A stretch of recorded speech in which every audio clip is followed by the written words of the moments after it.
Hey yo, what's good everyone? Happy New Year's. Welcome back.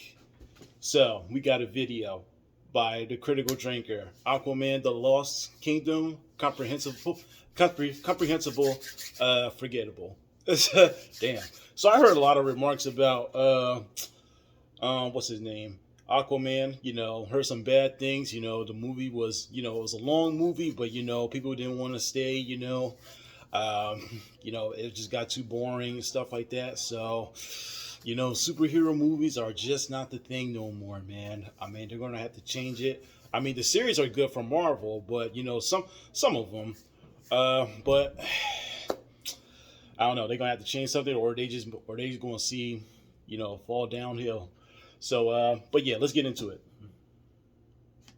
Movies, much like people, sometimes have the rotten luck of coming along at precisely the wrong time in history, failing spectacularly where they might otherwise have flourished if they'd been a little bit more lucky with their timing. The first Aquaman movie was a perfect example of the inverse, releasing just when superhero mania was at its peak and somehow raking in over $1 billion, despite being so thoroughly pointless and forgettable that I genuinely struggle to even remember what happened in it. But the times, they are becoming quite different, which brings me along to Aquaman and the Lost Kingdom, the latest movie of the long financial suicide note that is DC on film for the past couple of years, and the final dregs of the once mighty DCU. A film that everyone with a shred of common sense predicted rightly would flop, co-starring one of the least popular actresses in Hollywood, released at the tail end of the worst year for superhero movies since Superman 4, and the sad final dribble of an aborted franchise that's now in the middle of a largely futile reboot. In short, it's flopping for entirely predictable reasons, most of which have got nothing to do with the quality of the film itself. And that's a bit of a shame when I think about it, because as much as it surprises me to say this, Aquaman 2 is not as bad as you might think. Are you serious? Oh. I mean, it's not exactly good either, but at least it didn't make me despise the very concept of filmmaking like so much of the other garbage that's come out this year. The movie's set several years after the events of the first film. Aquaman is now the king of Atlantis after overthrowing his evil brother Orm, but he soon finds the business of being king pretty tedious and tiresome, especially his constant clashes with the High Council who pretty much block every decision he tries to make. Which is funny because they totally didn't exist in the previous movie, but oh well. His only source of enjoyment is his private life with his wife and son, and he soon becomes a doting father figure. But trouble is afoot in the shape of Black Manta, who's back to take revenge for the death of his father in the first film. His search for new weapons to fight Aquaman soon leads him to Antarctica, where he uncovers an ancient weapon buried beneath the ice. But that's not the only thing lurking down there, and soon he's possessed by an evil spirit that also wants to take revenge on Atlantis, making him stronger and more powerful and more dangerous than ever before. His first attack causes massive damage to the city, as well as putting Mira out of action. Oh no, how terrible! That's just awful! How terrible! Oh no! But it's just the beginning of a much bigger plan to destroy the world's oceans and free an entire army of demons imprisoned deep within the ice of Antarctica. With the fate of the world now hanging in the balance, Aquaman's forced to turn to the one man with the knowledge he needs to save it. You know, providing anything even resembling a fresh perspective on Aquaman 2 is going to be a tough one, because basically everything I said about Shazam 2, Blue Beetle and Black Adam holds true here just as it did for them. It's a moderately entertaining, comprehensively mid-superhero film with some decent character beats, a charmingly old-fashioned central theme of family and fatherhood that does nothing especially ambitious or different, and probably would have made a decent profit if it had come out 10 or even 5 years ago. If this film was a meal, it would be a cheese sandwich with a glass of water, the kind of blandly inoffensive food that nobody's ever going to get excited about eating, but it's unlikely to offend anyone either, except maybe vegans, but I'll take dietary advice from them on the same day I take likability advice from Rachel Zegler. The point I'm trying to make here is that Aquaman 2's biggest shortcoming is probably its own lack of ambition and self-confidence. It's a film so afraid of doing something wrong that it doesn't do much of anything at all beyond the most basic, tried and tested story beats that have been done a million times before. Our main character faces an existential threat and has to team up with a former enemy to overcome it. He begins as a reluctant hero who shirks responsibility but slowly matures into his new leadership role, and along the way the two men learn to work together and respect each other, ultimately putting aside their differences for the good of their own people. And I don't know, man, you'd think with nothing left to lose they would have gone for broke here and tried something really crazy and outside the box. The first Aquaman was a good time to play it safe as a franchise. This is not. Like I said before, there's a core theme of fatherhood, family unity, and learning to forgive and atone for past mistakes that doesn't exactly rock the world of writing to its core, but also doesn't feel like some preachy postmodernist struggle session either. And fuck me, it's a nice change to see fathers depicted in a positive light in a mainstream Hollywood movie for once. You can definitely tell this one wasn't made by Disney. The only hot topic issue that the movie really tries to address is environmentalism and global warming. The villain's plot involves burning fossil fuels to raise the ocean temperature and melt the ice caps to release the evil demon army, and yes, the implementation is just as clunky and on the nose as it sounds. But again, ideas like this have been in movies for decades now, and somehow it manages to come across as less obnoxious and vindictive than other components of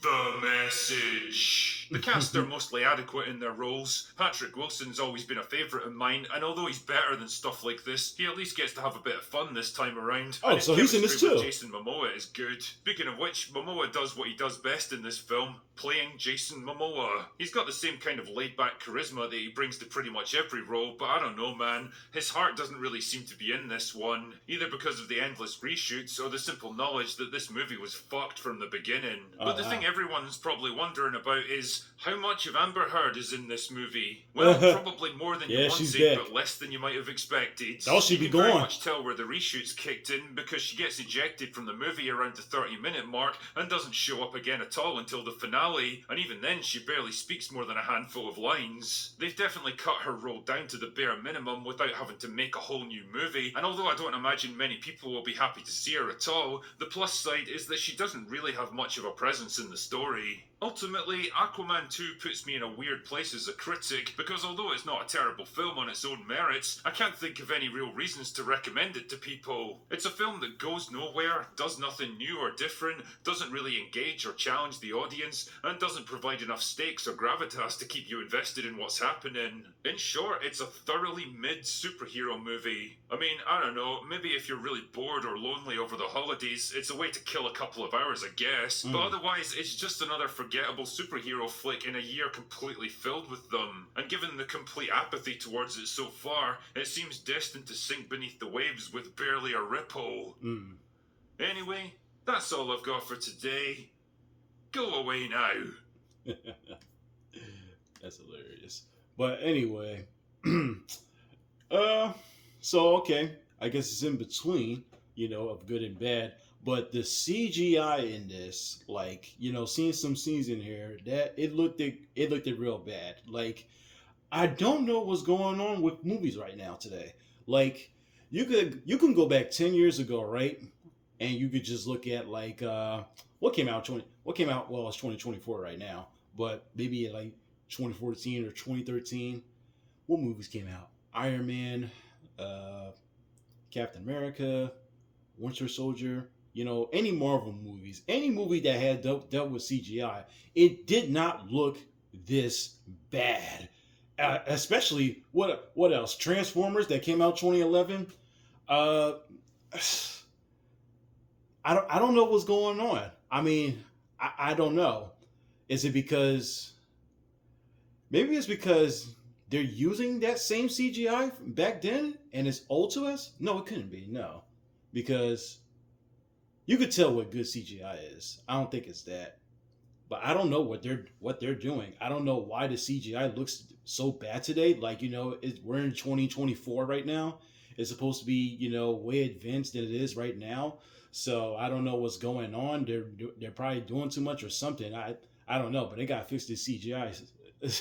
Like, Godzilla, as I mentioned in my other video about Godzilla -1, that junk looked really, really good. Especially, and they just found out that the budget was less than $15 million. Less than $15 million. But you expect that because the currency in Japan is not the same thing as in the US. So of course Of course, it's gonna be less, but it's still outstanding that they did a budget less than 15 million. It's like, god damn, like what? How did they do this? Like, so, I think there's yeah, and it's not just that. It's just the story. There's too many jokes, you know, and it's too predictable in superhero movies. You know, we already know what's going to happen, so they just try to make it look better. So I think they have to change that too. But yeah, man, like I said before in the beginning of the video, superhero movies are just there are some superheroes that are doing good, but you know, not all of them. And Disney and Marvel are just, you know, DC too. They're just they're kind of just down bad. They have to do something before everything goes downhill. So yeah, man, I don't know what they're going to do, but they got to figure something out.